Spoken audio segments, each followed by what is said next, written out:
One wrong word can destroy a billion-dollar deal faster than greed ever could. The old Arab investor slowly removed his glasses and pushed the contract across the polished conference table without saying another word. Silence swallowed the entire room instantly. Nobody moved. Nobody breathed. Across the 42nd floor of Anderson Capital, the skyline of Manhattan glowed beneath cold winter rain, while inside the luxury conference room, panic spread behind expensive smiles. Damien Carter felt it immediately. Something had gone terribly wrong. The interpreter sitting beside the Dubai delegation nervously adjusted his tie, while flipping through translated pages with trembling fingers. One executive reached for his coffee cup and nearly dropped it onto the contract. Another stared at the digital presentation frozen across the wall screen showing projected revenue numbers worth over $2.3 billion. Damien stood at the head of the table in his charcoal gray suit, every inch the powerful millionaire the financial world feared and respected.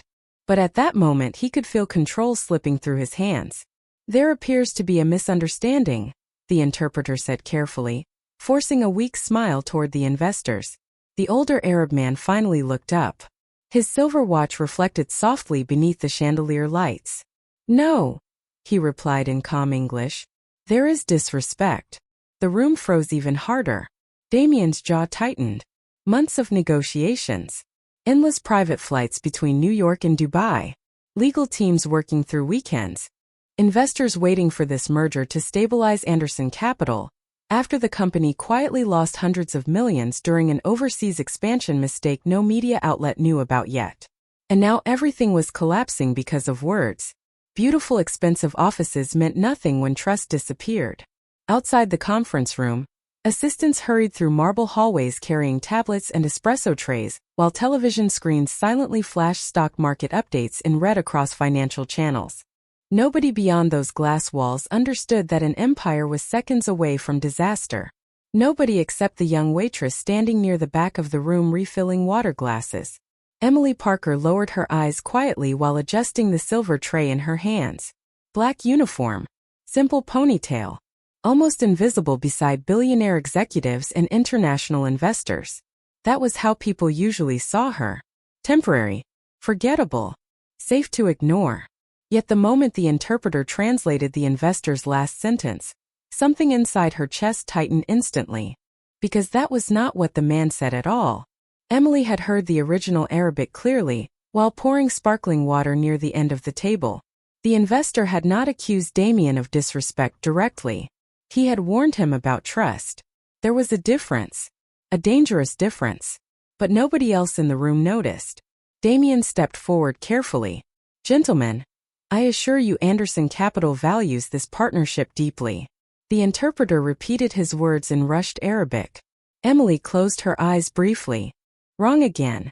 Too aggressive. Too formal. The older investor's expression hardened further. One of the executives beside Damien quietly whispered, "We are losing them." Damien heard it. So did Emily.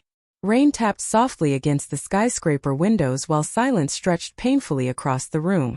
Then the investor stood up slowly from his chair. The sound of it sliding against marble echoed like a gunshot through the conference room. One contract folder closed.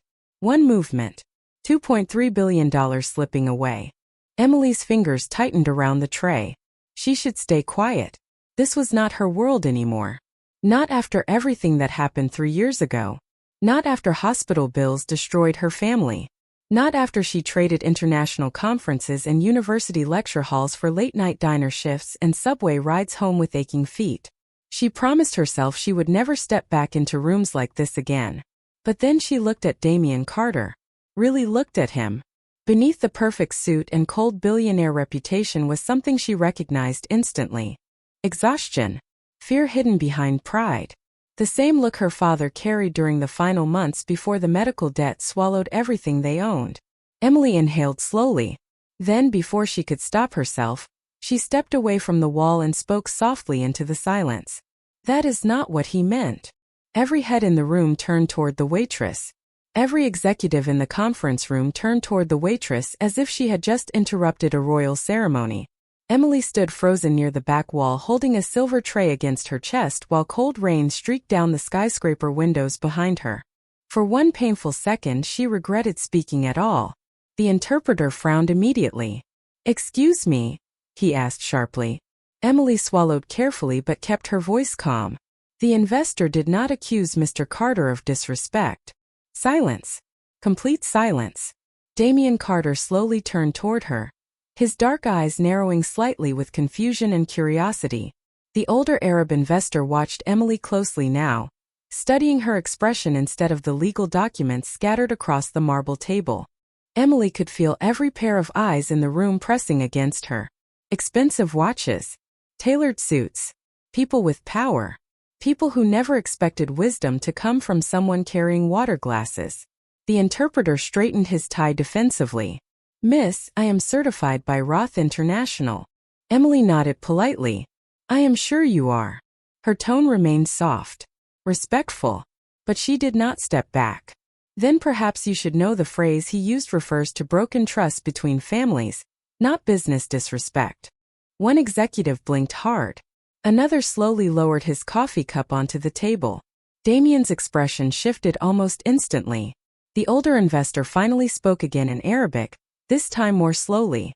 Emily listened carefully before translating. "He says partnerships built only on money fail quickly. Partnerships built on honor survive generations." The room changed immediately. Tension loosened slightly from shoulders around the table. The older investor even gave the faintest nod of approval. Damien stared at Emily in disbelief. Her pronunciation was flawless. Not textbook fluent. Natural fluent. The kind learned through years of immersion and cultural understanding. The interpreter opened his mouth again but stopped when the investor suddenly addressed Emily directly in Arabic. She answered calmly without hesitation. Back and forth. Smooth. Elegant. The conversation flowed so naturally that several executives looked completely lost. Damien could only watch. 5 minutes earlier, his company stood at the edge of collapse.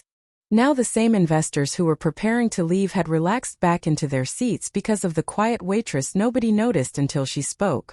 Emily finally translated the investor's final sentence into English. "He says he prefers continuing the negotiation with clarity instead of pride." Damien exhaled slowly for what felt like the first time all morning. "Thank you," he said quietly while looking directly at her. Emily lowered her eyes modestly. "You are welcome, sir." But the older investor was still studying her carefully.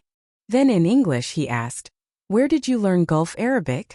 The question hit harder than Emily expected. Her fingers tightened around the silver tray. Memories flashed too quickly. University lecture halls. International economics seminars. Her father smiling proudly at graduation brochures spread across the kitchen table before hospital bills replaced every dream they once planned together. Emily forced herself back into the present. "I studied languages in college," she answered simply. One executive laughed softly under his breath in disbelief. "College?" Another whispered. "That is not college Arabic." Damien heard the comment too. He looked at Emily differently now. Not like staff. Not even like a helpful stranger. Like a puzzle. "Miss Parker," he said carefully, reading her name from the small silver tag pinned to her uniform. "Would you stay for the remainder of the meeting?" Emily hesitated instantly. "I am supposed to be serving the lunch floor downstairs." Damien glanced toward one of his assistants standing near the doorway. "Tell the restaurant manager she is working for me today." The assistant nodded immediately and rushed out of the room. Emily looked uncomfortable. "That is not necessary." "Actually," the older investor interrupted gently, "I believe it is." Soft laughter moved quietly around the table for the first time all morning. The atmosphere had transformed completely. Damien pulled out the empty chair beside him at the conference table. "Please." Emily stared at the chair for several seconds. A simple leather chair beneath crystal lighting, inside one of the most powerful financial firms in Manhattan. 3 years ago, sitting at tables like this was normal for her. Then life collapsed quietly behind unpaid hospital debt and legal contracts her family never fully understood. She promised herself she would never return to rooms filled with wealthy people discussing power, while ordinary families drowned beneath invisible words. Yet now every person in the room waited for her answer. Slowly, Emily placed the silver tray down on the service counter behind her, and walked toward the empty chair beside Damian Carter.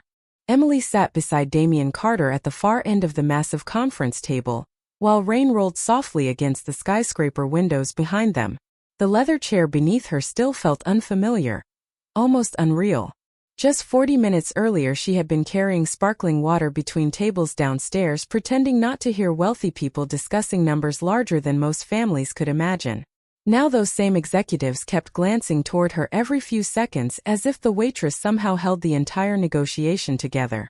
The older Arab investor adjusted the sleeve of his tailored navy suit and continued speaking calmly in Arabic. Emily translated smoothly without hesitation. He says long-term partnerships survive when both sides protect each other equally during difficult years. Damian nodded slowly while listening more carefully than before. Not just to the investors, to Emily herself. Every word she translated carried nuance, emotion, respect. She understood culture, not just vocabulary. That was what separated true fluency from memorized language. One executive leaned closer toward Damian and whispered quietly, "Where did you find her?" Damian never looked away from Emily while answering, apparently serving coffee downstairs. A few people laughed softly beneath their breath, but Emily pretended not to hear. She kept her attention on the documents spread across the table instead. Focus was safer than memory, safer than thinking about the life she once imagined for herself before hospital debt turned everything upside down. The negotiation continued for another 30 minutes without interruption. Numbers moved across giant digital screens while assistants quietly replaced empty espresso cups and distributed revised financial projections around the room. Slowly, the atmosphere transformed from crisis into cautious optimism.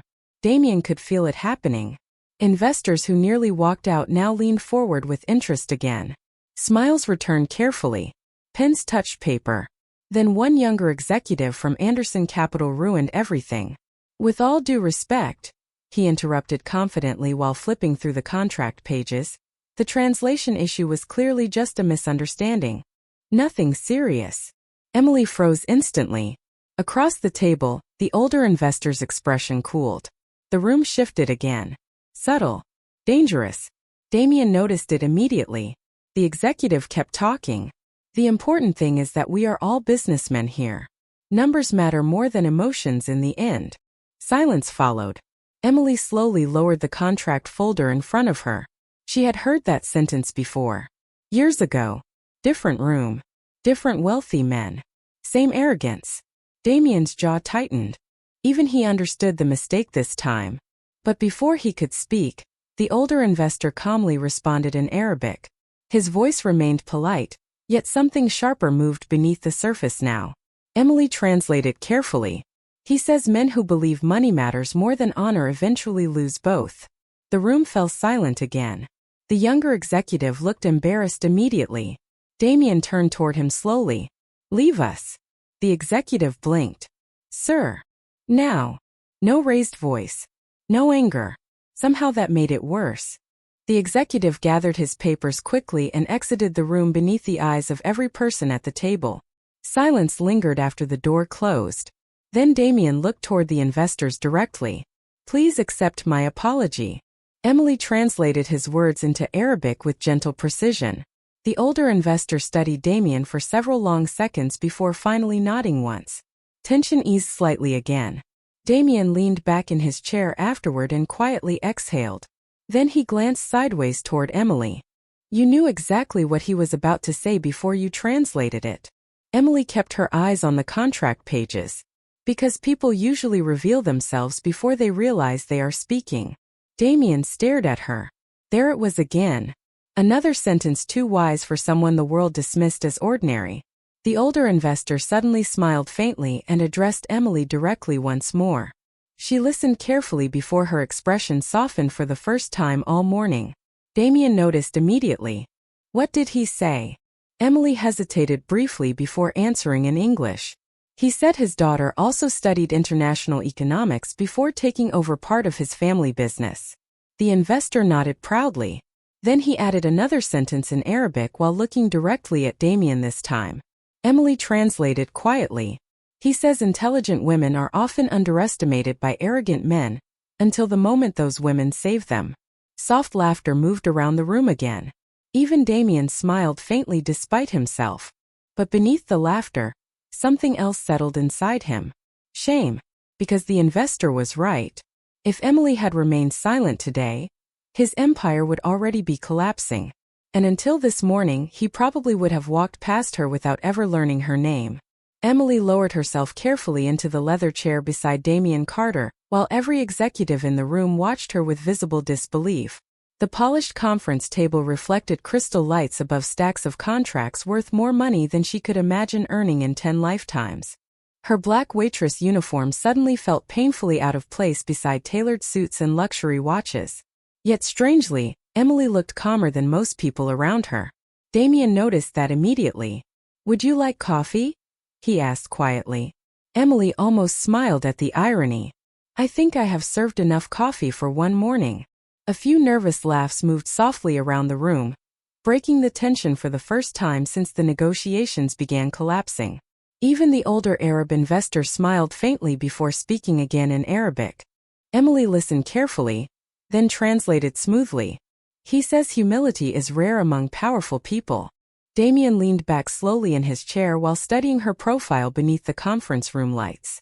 There was something deeply unsettling about how naturally she belonged in this environment despite pretending she did not. The replacement interpreter remained near the far corner of the room looking humiliated and pale. Damien barely noticed him anymore, because now every sentence passed through Emily instead. Every important detail, every cultural nuance, every dangerous misunderstanding quietly avoided because she understood what others missed. One legal advisor slid another contract amendment toward the center of the table. "We should finalize operational authority before moving into long-term expansion projections." Emily's eyes moved quickly across both language versions, while the investors discussed regional partnerships in Arabic. Then she paused slightly. Damien noticed instantly. "Problem?" he asked softly. Emily hesitated. "Maybe." The room quieted again. Emily pointed gently toward a sentence near the middle of the Arabic section. "This wording sounds respectful in direct translation," she explained carefully. "But culturally, it implies one side expects obedience rather than partnership." One executive frowned immediately. "That sounds overly sensitive." The older Arab investor slowly removed his glasses again. Not angry this time. Disappointed. Emily inhaled quietly. "And that reaction," she said softly, "is exactly why international negotiations fail." Silence spread heavily across the room. Damien looked toward the executive coldly before turning back to Emily. "Fix it." Emily picked up the silver pen beside the contract and rewrote one sentence in Arabic with calm precision. Elegant handwriting. Smooth movements. No hesitation. The investor read the revision slowly before his expression softened immediately. Then, for the first time that morning, he extended his hand across the table directly toward Damien. "Now," he said in English, "we have respect." Relief quietly moved through the room. Damien shook the investor's hand firmly while cameras from the company media team flashed discreetly near the back wall. Billions of dollars had just been saved by a woman most people downstairs still believed was carrying drink orders between tables. As the negotiation continued, Damien found himself watching Emily more than the contracts. Not because of beauty alone, though she carried a quiet elegance impossible to ignore. It was the contradiction that unsettled him. The waitress who spoke like an economist. The exhausted woman in a borrowed uniform who understood global business psychology better than senior executives making seven-figure salaries. During a brief pause in the meeting, Damien leaned slightly toward her. "How long have you worked downstairs?" Emily kept her eyes on the contract pages. 8 months. "And before that?" She remained quiet for a moment too long. "A different life." Damien almost asked more, but something in her expression stopped him. Pain. Controlled carefully behind composure. Across the room, one younger assistant entered carrying updated market reports. She accidentally dropped a folder near Emily's chair, papers scattering across the marble floor. The young assistant immediately panicked. "I am so sorry." Emily bent down first to help gather the papers before anyone else moved. "It is okay," she said gently. "Nobody died." The assistant looked stunned by her kindness. Most executives inside Anderson Capital would have reacted very differently under this kind of pressure. Damien watched quietly as Emily handed the papers back with a reassuring smile. Such a small moment. Yet somehow it revealed more about her character than everything else that morning. Because powerful people often revealed themselves most clearly in how they treated nervous strangers. The meeting resumed again moments later, but Damien's thoughts remained unsettled. For years he believed intelligence always announced itself loudly through status, titles, and confidence. Yet the sharpest mind in the room had arrived carrying a silver serving tray and apologizing for interrupting wealthy men. The rain outside Manhattan thickened into cold silver sheets by early afternoon, turning the skyscraper windows of Anderson Capital into blurred mirrors of light and movement. Inside the conference room, tension no longer felt explosive. It felt careful now, controlled. Like everyone understood how close the morning had come to disaster. Emily remained seated beside Damien Carter, with a legal pad resting quietly in front of her, while executives moved through financial projections on the giant wall screens. Every few minutes someone glanced toward her before speaking, unconsciously waiting for confirmation that their words carried the right meaning. Damien noticed it too. The room trusted her now, more than some of their own advisors. One senior attorney adjusted his glasses while reviewing revised contract language. The updated wording satisfies both parties. Emily read the Arabic section again slowly before nodding once. This version sounds respectful. The older Arab investor smiled faintly. Respect is expensive these days. Soft laughter moved around the table again. The atmosphere relaxed slightly for the first time all morning. Damien leaned back in his chair, watching Emily carefully while she organized translated notes with calm precision. She never tried to dominate the room, never interrupted unnecessarily. Yet somehow the entire negotiation now moved around her presence. It unsettled him more than he expected, because power usually announced itself loudly in his world. Through confidence, status, wealth. Emily carried power differently, quietly. During a short break in the negotiations, assistants entered carrying fresh coffee, sparkling water, and trays of pastries from the restaurant downstairs. Emily instinctively stood to help distribute the drinks before catching herself halfway through reaching for a tray. One young assistant quickly said, "No, please, I have it." Emily gave an embarrassed smile and sat back down slowly. Damien noticed the moment immediately. So did the older investor. Neither said anything, but something about it stayed with Damien. Even after saving $1 billion negotiation, part of Emily still expected to serve the room instead of belong inside it. The investors resumed discussing long-term expansion across Gulf markets, while Damien quietly reviewed Emily's handwritten translation notes beside him. Her annotations were sharp, detailed, smarter than half the consulting reports his company paid millions for every year. One line especially caught his attention. Never translate only the words. Translate the pride behind them too. Damien stared at the sentence for several seconds before finally asking quietly, "Where did you learn that?" Emily looked up from the contract pages. "My professor in Doha used to say negotiations fail when people hear vocabulary instead of emotion." Damien nodded slowly. "Smart professor." A shadow crossed Emily's expression almost too quickly to notice. "He died 2 years ago." Damien lowered the papers slightly. "I am sorry." Emily gave a small polite nod and returned her attention to the documents.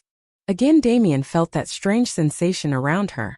Like every answer revealed another hidden scar beneath the calm surface she worked so hard to maintain. Across the room, one executive suddenly spoke while reviewing projected financial risks. "If market conditions shift next quarter, we may need stronger operational leverage over regional assets." Emily's eyes lifted instantly toward the older investor. The room did not notice the subtle change in his expression, but she did. Damien noticed her noticing it. "Problem?" he asked quietly. Emily hesitated before answering carefully. The phrase operational leverage carries a negative association in Arabic business culture when discussing family partnerships. The executive frowned immediately. "It is standard financial terminology." Emily nodded respectfully. "In English, yes. But culturally it can sound controlling." The room fell silent again while the investor watched her with renewed interest. Then slowly the older man smiled. She understands. Damien leaned back slightly in his chair, absorbing everything happening around him. Entire teams of analysts, lawyers, and consultants sat inside this luxury conference room. Yet the only person truly protecting the relationship was the waitress nobody important noticed until this morning. Outside, thunder rolled softly across the gray Manhattan skyline while headlights blurred below through rain-soaked streets. Emily quietly corrected another line inside the contract without drawing attention to herself. Calm hands. Soft voice. No ego. Damien suddenly realized something uncomfortable then. People like him spent their entire lives believing intelligence arrived dressed in expensive suits. But some of the most extraordinary people in the world learned to survive quietly because life never gave them the luxury of being noticed. By late afternoon, the storm over Manhattan had turned the city outside into a blur of silver rain and glowing headlights. Inside Anderson Capital, the conference room no longer felt tense in the same way. The panic from the morning had faded, replaced by something quieter. Respect. Emily sat beside Damien Carter reviewing the final Arabic revisions while executives moved carefully around them carrying updated reports and fresh coffee. Nobody questioned her presence anymore. In fact, several people now waited for her approval before speaking during negotiations. The shift happened so naturally it almost frightened her. A few hours earlier she had been invisible. Now billionaires and attorneys listened every time she opened her mouth. Damien noticed the discomfort behind her calm expression. "You okay?" he asked quietly while the investors discussed numbers across the table. Emily nodded once without looking up. "Just tired." But Damien could tell there was more behind the answer. Her shoulders remained tense even when the room relaxed. Every compliment seemed to make her more uncomfortable instead of proud. The older Arab investor suddenly spoke in Arabic while reviewing one of the final partnership clauses. Emily listened carefully before translating. "He says successful agreements depend on character more than intelligence." Damien gave a small smile. "I am starting to believe that." The investor studied him knowingly before replying in English himself this time. "Then perhaps today has already made you richer." Soft laughter moved through the room again. Damien leaned back slowly in his chair while watching Emily organize translated notes into neat stacks. She worked with the quiet focus of someone used to being underestimated. No dramatic gestures. No arrogance. Yet every person in the room now depended on her precision. One legal assistant approached nervously carrying another folder. "Miss Parker, could you review these numbers before we finalize distribution percentages?" Emily blinked softly at the title. Miss Parker. Respect sounded strange after months of hearing people snap their fingers for refills and extra napkins downstairs. She accepted the folder politely and began reviewing the Arabic version beside the English pages. Halfway through reading she paused. Not dramatically, just enough for Damien to notice. "What is it?" he asked. Emily pointed quietly toward one sentence buried near the middle of the financial breakdown. This wording might confuse them. One executive frowned immediately. "It is mathematically correct." "I know," Emily replied gently. "But culturally, direct references to unequal risk sharing can sound distrustful if phrased too aggressively." The executive looked unconvinced.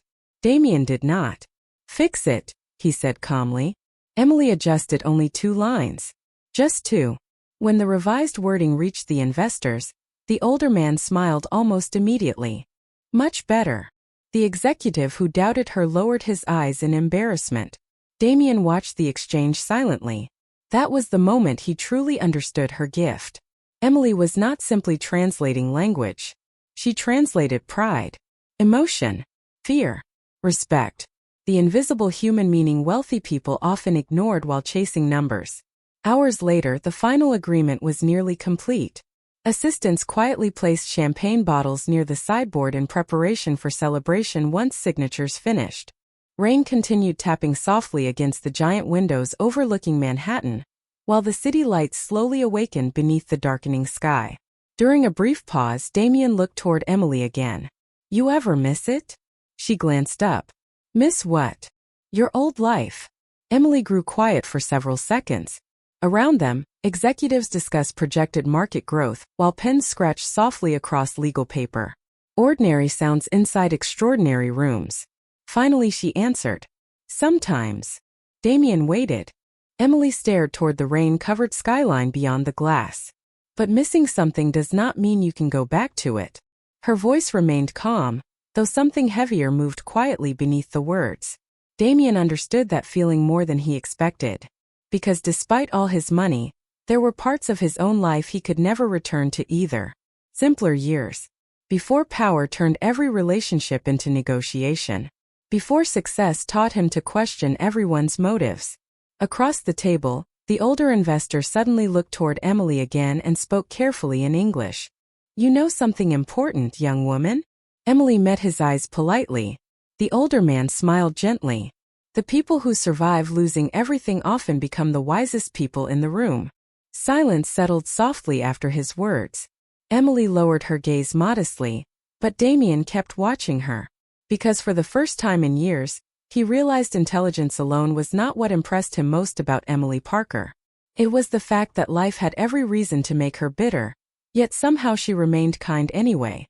The conference room slowly emptied as evening settled across Manhattan like cold blue velvet. Most of the executives had finally relaxed after hours of negotiations, their voices softer now beneath the warm glow of the chandeliers and the distant sound of rain against glass. Signed contracts rested neatly inside leather folders at the center of the marble table, while assistants carried away empty coffee cups and scattered financial reports. The crisis was over. Anderson Capital had survived the day. But Damien Carter remained seated near the far end of the room watching Emily Parker quietly organize translation notes into a careful stack beside her chair. Even after everything that happened, she still moved like someone trying not to take up too much space. It bothered him more than he expected. "You know," Damien said finally, breaking the silence between them, "most consultants charge more in 1 hour than I spent on my first apartment in Queens." Emily gave a faint tired smile without looking up. "Then your consultants are overpaid." Damien laughed softly beneath his breath. Genuine this time. Not the polished laugh he used for investors or interviews. Emily finished aligning the papers neatly before standing, and slipping them into a plain canvas bag that looked almost fragile inside a room filled with wealth. Damien noticed the worn edges immediately. Another reminder that her world and his were separated by more than money. "You are really going back downstairs?" he asked. Emily slid her coat over her shoulders calmly. "I still have tables waiting for me." After helping close a multi-billion-dollar merger? She met his eyes briefly. "My manager will still care more about late drink orders." Damien shook his head slowly in disbelief. "That should bother you." Emily adjusted the strap of her bag carefully before answering. "It used to." Silence settled softly again. Outside the skyscraper windows, New York traffic glowed through the rain like rivers of moving gold beneath the dark sky. Damien stood slowly from his chair and walked toward the giant glass overlooking the city. "You know what is strange?" he asked quietly. Emily remained near the table. "What?" Damien looked down toward the crowded streets far below. "This morning I trusted people with Ivy League degrees, international awards, and 30 years of experience." He turned slightly toward her. "But the only person who actually protected this company was a waitress everyone ignored." Emily lowered her eyes for a moment. Sometimes people hear titles louder than truth. Damien studied her carefully. There it was again. Another sentence simple enough to sound ordinary until it stayed in your mind afterward. "Who were you before all this?" he asked softly. Emily did not answer immediately. Her reflection shimmered faintly against the rain-covered windows behind him. Finally she spoke. "Someone who thought intelligence guaranteed safety." Damien frowned slightly. "And now?" Emily looked around the luxury conference room one last time. The marble floors. Crystal lighting. $1 million artwork hanging against dark paneled walls. "Now I know powerful people can lose everything too." Damien felt the words settle heavily inside him because she was right. One bad deal. One broken relationship. One wrong decision hidden inside beautiful legal language. Entire empires could collapse quietly overnight. For the first time in years he realized how exhausting power actually was. Emily moved toward the conference room doors, ready to leave. But before she could reach them, Damien spoke again. "Emily." She paused and turned back slightly. He hesitated for half a second longer than usual. "Thank you." Not corporate gratitude. Not billionaire politeness. Real gratitude. Emily seemed surprised by the sincerity in his voice. You do not owe me anything, Mr. Carter. Damien shook his head slowly. That is the problem. She waited quietly. Damien slipped one hand into his pocket while looking at her with an honesty that surprised even himself. I think people like me spend so much time being admired that we forget how to recognize kindness when it is real. The room fell silent after that. Emily studied him carefully for a moment as rain continued falling beyond the skyscraper windows. Then very softly she smiled. Not the polite smile she gave customers downstairs. Something warmer. Sadder too. Maybe that is because kindness usually comes from people who know what it feels like to go without it. Damien had no answer. Because deep down he knew she was right again. Emily opened the conference room door quietly and disappeared into the hallway toward the service elevators while Damien Carter remained standing alone beside the glass skyline of Manhattan, realizing the most extraordinary person he had met in years did not walk into his life wearing designer clothes or asking for attention. She arrived carrying a silver tray and speaking only when the truth mattered. The service elevator doors opened quietly onto the lower restaurant level, and Emily stepped back into the world where nobody expected brilliance from her. The warm scent of coffee and grilled steak filled the hallway, while dishes clattered faintly from the dining room beyond. Upstairs, billion-dollar contracts had just been signed beneath crystal chandeliers. Down here, waitresses rushed between crowded tables balancing trays and apologizing for delayed orders. Two completely different universes separated by only 40 floors. Emily walked toward the employee station and tied her apron back around her waist without saying a word.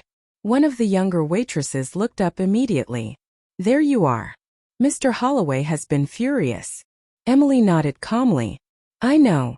Before she could say anything else, the restaurant manager stormed out from his office holding a clipboard tightly against his chest. His face was flushed with stress and irritation. Do you have any idea how short-staffed we have been for the last 6 hours? He snapped. Several employees immediately went silent nearby. Emily lowered her eyes respectfully. I am sorry. Sorry does not cover Saturday dinner service in Midtown Manhattan. His voice stayed sharp while customers laughed softly in the dining room beyond the hallway. You disappear upstairs without explanation while we drown down here? Emily almost explained. Almost mentioned the merger. The investors. The contracts she helped save. But the words stopped before reaching her mouth. None of it mattered here. So instead she simply said, it will not happen again. The manager exhaled heavily and shoved the evening reservation list into her hands. Take section 12. And try remembering this is still a restaurant. Emily nodded quietly and moved toward the dining floor without defending herself once. One waitress whispered under her breath as Emily passed. How are you always so calm? Emily gave a faint tired smile. Practice. The dining room glowed warmly beneath hanging amber lights while rain continued streaking down the giant front windows facing Lexington Avenue. Wealthy couples sipped wine beside businessmen checking phones between conversations. Piano music drifted softly through hidden speakers overhead. Ordinary Saturday night luxury. Emily moved naturally between tables again, carrying menus and pouring sparkling water with the same quiet grace she always had. Yet something felt different now. Because for the first time in months she noticed people actually looking at her when she spoke. Not everyone. Just enough to feel strange. At table 12, a middle-aged man complained impatiently about his steak arriving medium instead of medium rare. Emily apologized gently and promised the kitchen would fix it immediately. No irritation crossed her face. No frustration. Just calm professionalism. Across the room another waitress muttered, I would have quit already. Emily simply carried the plate back toward the kitchen. Upstairs, Damien Carter stood alone inside his private office staring out across the rain-covered skyline of Manhattan. The signed merger documents rested on his desk beside untouched glasses of champagne left behind after the celebration. The city below glowed endlessly beneath storm clouds while financial news channels praised Anderson Capital's historic international expansion. Yet Damien barely heard any of it. His thoughts remained downstairs with the waitress carrying dinner plates after quietly saving his company hours earlier. A soft knock interrupted the silence. Rebecca stepped into the office holding several folders. The board wants to schedule interviews Monday morning. Damien did not turn from the window. Cancel them. Rebecca blinked in confusion. Sir. Damien finally looked back toward her. The negotiations team. His voice stayed calm. I am not interviewing anyone else. Rebecca hesitated carefully. You mean the waitress? Damien's jaw tightened slightly at the word. Her name is Emily Parker. Rebecca lowered her eyes immediately. Of course. Silence settled for a moment before Damien spoke again. Run a background check. Rebecca nodded once. Anything specific? Damien looked toward the rain again. Everything. Downstairs, Emily balanced another tray of drinks against one hand, while moving through crowded tables beneath warm restaurant lighting. A little girl seated near the window accidentally dropped her spoon onto the floor, and looked embarrassed immediately. Before the child's mother could react, Emily crouched down beside the table, handed the little girl a clean spoon and smiled softly. Happens all the time. The little girl smiled back shyly. Such a small moment. Ordinary. Invisible. But somehow upstairs, Damien Carter found himself standing alone beside the skyline of Manhattan, wondering how many extraordinary people the world ignored simply because they carried trays instead of titles. Near midnight, the rain over Manhattan finally began to slow into a soft silver mist that clung to the glowing city streets below. Inside the restaurant, the dinner rush had faded into scattered conversations and half-empty wine glasses beneath warm amber lighting. Emily wiped down the corner table near the front window quietly, while jazz piano drifted through hidden speakers overhead. Her feet ached. Her shoulders felt heavy from the endless movement of the day. Yet strangely, her mind remained fixed upstairs inside the conference room she never expected to enter again. Around her, the restaurant slowly settled into late-night calm. One waiter stacked menus near the bar while another counted receipts beneath dim hanging lights. Ordinary routines. Familiar routines. Safe routines. Emily preferred it that way. At least here people only expected coffee refills and polite smiles instead of impossible perfection. The front doors suddenly opened, letting cold winter air sweep briefly through the dining room. Emily looked up automatically, then froze. Damien Carter stepped inside wearing a dark wool coat over his tailored suit, rain still glistening faintly across his shoulders from the street outside. Conversations nearby softened immediately as several customers recognized him from financial magazines and television interviews. But Damien ignored the attention completely. His eyes found Emily almost instantly. She straightened slowly beside the table. You are going to make my manager nervous again, she said softly. Damien glanced around the quiet restaurant before answering. I came for coffee. Emily almost smiled. There are probably easier places for billionaires to get coffee at midnight. Probably. His voice stayed calm. But none where the waitress can save international mergers before lunch. Emily shook her head faintly and motioned toward a small corner booth near the window. 5 minutes. Damien sat quietly while rain rolled slowly down the glass behind him. Outside, yellow taxis crossed wet Manhattan streets beneath glowing traffic lights while steam drifted upward from subway grates into the freezing night air. The city never really slept. It only grew quieter. Emily returned moments later carrying a simple white coffee cup instead of the expensive crystal glasses executives used upstairs. Damien noticed she prepared the coffee herself. No other waiter touched the table. No charge, she said while placing the cup down gently. Damien looked up at her. That feels illegal in New York. Consider it repayment for surviving your conference room. A small laugh escaped him again. Softer now. More tired. Emily sat across from him only after making certain no customers needed attention first. Even then she remained careful. Like someone unused to resting. Damien studied her quietly beneath the warm restaurant lights. Without the corporate chaos surrounding them, she looked younger somehow. More fragile. Yet there was still something unshakably composed about her presence. Rebecca finished the background check, he said finally. Emily lowered her eyes toward the coffee steam rising between them. That was fast. You graduated near the top of your class at Georgetown. She remained silent. International Economics. Arabic Policy Studies. Doha Research Fellowship. Damien paused carefully. You were supposed to work for the State Department. Emily gave a faint smile filled with more sadness than pride.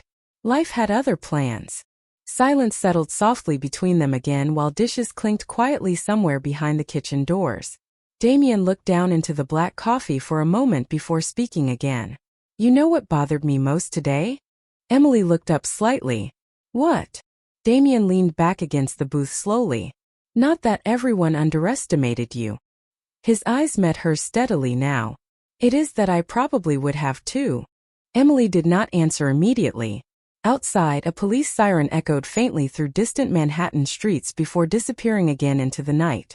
Finally she spoke softly. Most people do. Damien nodded once, accepting the honesty instead of defending himself. That alone surprised her more than she expected. Then he reached into his coat pocket and carefully placed a small business card on the table between them. No speech. No pressure. Just a simple card with his private number written neatly across the back in black ink. I am not offering charity, he said quietly. And I am not asking you to become someone else. Emily looked down at the card without touching it.